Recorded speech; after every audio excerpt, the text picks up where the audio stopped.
Hello students, आज हम पढ़ेंगे अपने +1 के चैप्टर फोर्स एंड फ्रिक्शन के बारे में। लेकिन हम पहले बात करेंगे फोर्स के बारे में।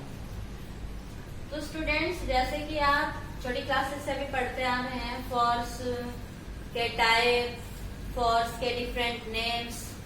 For example in your first chapter in +1 fundamental forces ही हैं, जैसे आपके ग्रेविटेशनल फोर्स,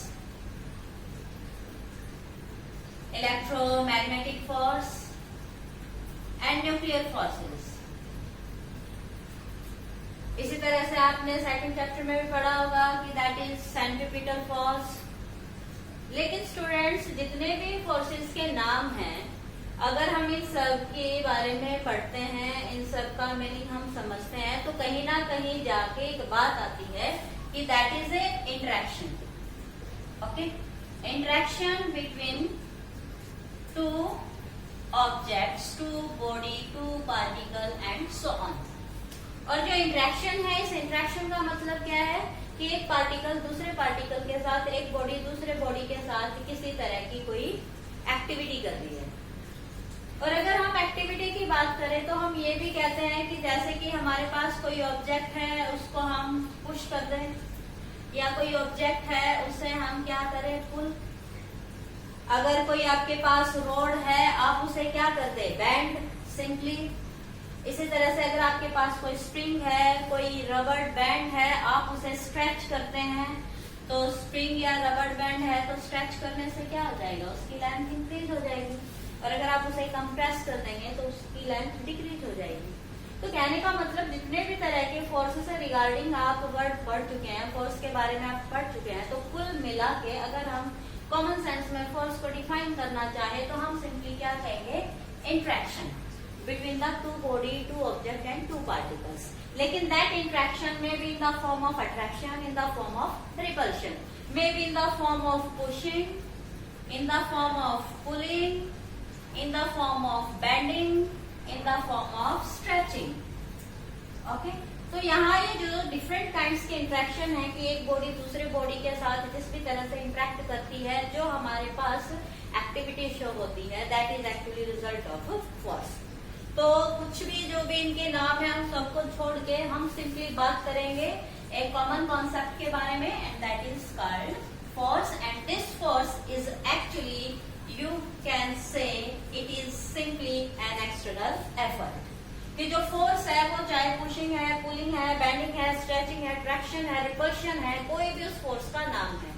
ओके, वो एक्चुअली सब कुछ क्या है, एन एक्सटर्नल एफर्ट, जो कि एक ऑब्जेक्ट दूसरे ऑब्जेक्ट पे करता है। तो फोर्स को हम सिंपल सेंस में डिफाइन करेंगे तो क्या कहेंगे कि force is an external effort. और कॉमन सेंस में कहें तो ये जो एफर्ट होता है, ये एफर्ट किस फॉर्म में होता है, in the form of pushing, pulling, bending और stretching, compression and so on.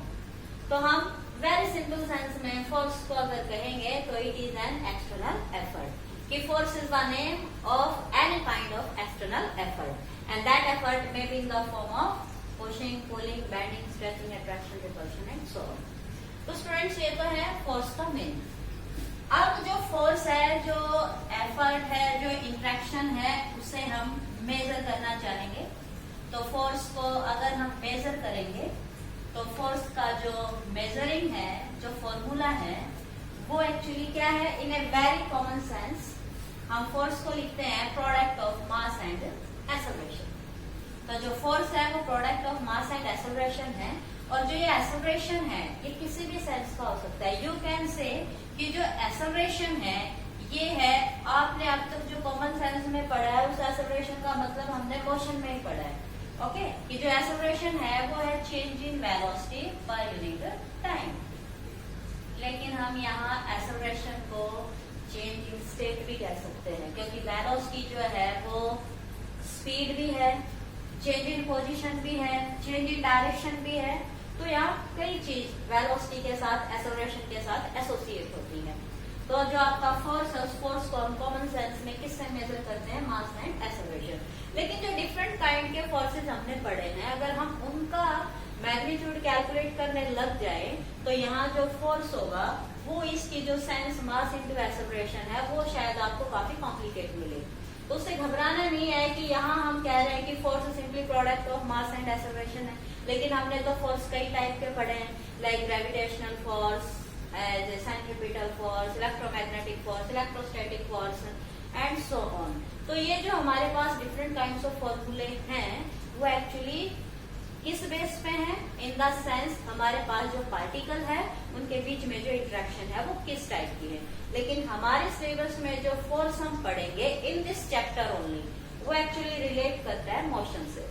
जो आप इससे पहली वाली यूनिट पढ़ के आए हैं जिसमें हम बात करते हैं मोशन की, तो ये वाला फोर्स सिर्फ हम डील करेंगे रिगार्डिंग द मोशन। और मोशन में हम क्या बात करते हैं, change in position with the surrounding and with respective time. तो जो मोशन हमने पढ़ा है हम सिर्फ उसके सेंस में बात करेंगे। तो यहाँ जो फोर्स का कांटेक्ट है, फोर्स के जो टाइप है वो एक्चुअली दो तरह के हैं कि हम एक तो बात करते हैं कांटेक्ट फोर्स की और एक हम बात करते हैं नॉन कांटेक्ट फोर्स। तो हमारे सिलेबस से रिलेटेड जो चीजें हैं उनमें आपको एग्जांपल्स, प्रॉब्लम्स कांटेक्ट फोर्स की भी मिलेंगी, नॉन कांटेक्ट फोर्स की भी मिलेंगी। तो जो कांटेक्ट फोर्स है उसकी अगर हम बात करें तो यहाँ एक ऑब्जेक्ट दूसरे ऑब्जेक्ट के कांटेक्ट में होता है, एक सरफेस दूसरे सरफेस के कांटेक्ट में होता है, तो वो जो इंटरेक्शन है उस इंटरेक्शन को हम क्या कहेंगे, contact force. Non contact force की भाई फोर्स तो लग रहा है, इंटरेक्शन तो हो रही है दो ऑब्जेक्ट के बीच में, लेकिन उनके बीच में कांटेक्ट नहीं है, वो एक दूसरे से दूर है, लेकिन फिर भी उनके बीच में इंटरेक्शन है, अट्रैक्शन की या रिपल्शन की, तो they are called the non contact force. तो हम इस चैप्टर में एक्चुअली जो बात करेंगे बेसिकली वो किस सेंस की होगी, कांटेक्ट फोर्सेस की। और वो कांटेक्ट फोर्सेस क्या है कि लेट भी पुश एनी ऑब्जेक्ट, भी पुल एनी ऑब्जेक्ट, स्ट्रेचिंग या कंप्रेशन एंड सो ऑन। तो यहाँ जो आपका फोर्स है, अगर हम इसके इफेक्ट की बात करें कि जो फोर्स है वो अगर एक ऑब्जेक्ट की दूसरे ऑब्जेक्ट के साथ अगर कोई इंटरेक्शन है तो इस फोर्स के इफेक्ट्स क्या होंगे। तो वेरी कॉमन जो हम कहते हैं कि अगर आपने किसी ऑब्जेक्ट के ऊपर कोई एफर्ट किया भी है तो उस एफर्ट से क्या हो सकता है, जैसे कि हम मोशन की ही बात करें अपने इस चैप्टर से रिलेटेड, तो जो आपका फोर्स है उस फोर्स के इफेक्ट्स की हम बात करें कि फोर्स के इफेक्ट्स क्या होंगे। तो देखिए जो फोर्स है, अगर आप किसी ऑब्जेक्ट पे फोर्स अप्लाई करते हैं तो उस ऑब्जेक्ट की स्टेट बदलेगी, simply this is a change in state. Effort अगर कोई ऑब्जेक्ट किसी दूसरे ऑब्जेक्ट पे कर रहा है तो क्या होगा, चेंज इन स्टेट। वो किसी भी सेंस में हो सकती है, मोशन में हो सकती है, डायरेक्शन में हो सकती है, शेप और साइज में हो सकती है। तो अगर हम इनको अलग अलग से डिफाइन करना भी चाहे तो यू कैन राइट कि when you apply force any object that what happen, कि कोई ऑब्जेक्ट जो रेस्ट में है अगर आप उस पर एफर्ट करते हैं, फोर्स लगाते हैं, तो इट में बी कम इन मोशन। दूसरी बात, अगर कोई ऑब्जेक्ट मूव कर रहा है और अगर आप उसके ऊपर फोर्स लगाते हैं तो मूविंग ऑब्जेक्ट पे अगर आप फोर्स लगाएंगे तो it may come into rest, may come into rest. और अगर कोई ऑब्जेक्ट यूनिफॉर्म मोशन में है, किसी पर्टिकुलर डायरेक्शन में चला जा रहा है और अगर आप उस पर फोर्स लगाते हैं किसी डायरेक्शन में तो उसकी डायरेक्शन ऑफ मोशन भी चेंज हो सकती है। तो direction of motion can be change, okay. और फोर्थ क्या कहेंगे कि भाई उसका शेप है, उसकी साइज है, दैट में चेंज। तो फोर्स लगाने से, जैसे कि रबर बैंड और स्प्रिंग का हमने केस लिया था, स्ट्रेचिंग बेंडिंग, इसमें तो क्या होता है, स्ट्रेचिंग बेंडिंग कंप्रेशन में ऑब्जेक्ट की शेप बदल जाती है, उसका साइज बदल जाता है, ओके। तो these are most common effect of force. जब किसी ऑब्जेक्ट पे फोर्स लगता है तो उस फोर्स के क्या क्या इफेक्ट होंगे। तो मोशन की अगर हम बात करें तो दीज, और स्टेट की हम बात करें तो यू कैन से शेप एंड साइज। अब फोर्स के बारे में हम पढ़ेंगे कि जो फोर्स है उसे जब हम मेजर करते हैं तो जो मेजर करने की यूनिट है वो एक्चुअली टू टाइप की, क्योंकि जो फोर्स है वो simply interaction between the to object है। तो यहाँ जब हम यूनिट्स की बात करेंगे, यूनिट्स ऑफ फोर्स, तो फोर्स को हमने कॉमनली लिखा था product of mass and acceleration. तो देखिए एक्सेलरेशन एक वेक्टर क्वांटिटी है तो फोर्स भी क्या होगा, वेक्टर। तो जो फोर्स है अगर हम इसे मेजर करेंगे तो इसको मेजर करने की दो यूनिट है, one is called absolute unit and one is called gravitational unit. Absolute unit and gravitational unit. क्योंकि जो फोर्स है जो कि product of mass and acceleration है, तो एक एक्सेलरेशन तो वही है जो हम कॉन्टैक्ट फोर्स की बात कर रहे हैं कि किसी ऑब्जेक्ट पे हमने फोर्स लगाया, उसे हमने पुश किया, तो ये अपनी पोजीशन को चेंज कर लेगा. It displace up to some distance and its velocity get changed from u to v, means it get accelerate.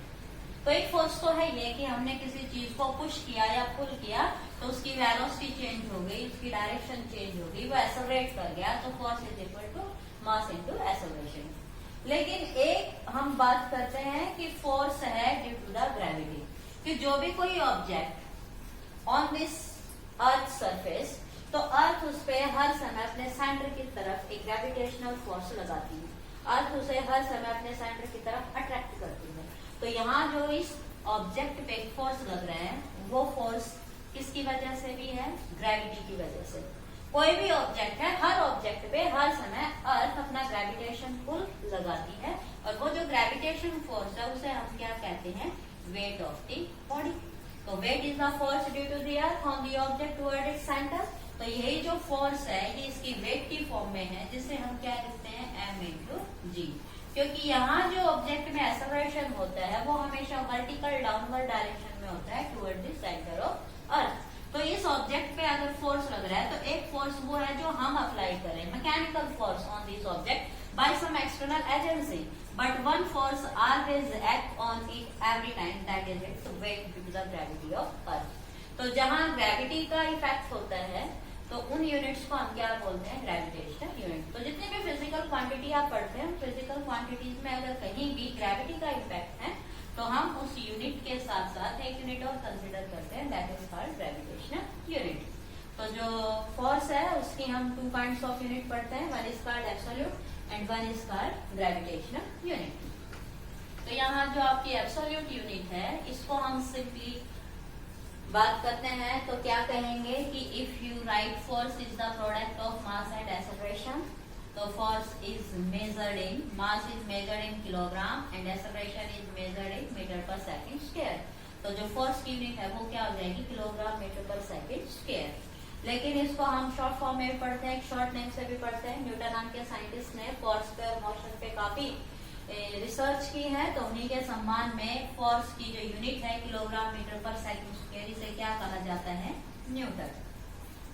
तो इसी को एब्सोल्यूट यूनिट में फोर्स की एसआई यूनिट कहा जाता है. तो जो फोर्स की एसआई यूनिट है, एब्सोल्यूट एसआई यूनिट जो है वो क्या है? न्यूटन. न्यूटन को डिनोट करते हैं कैपिटल एन से.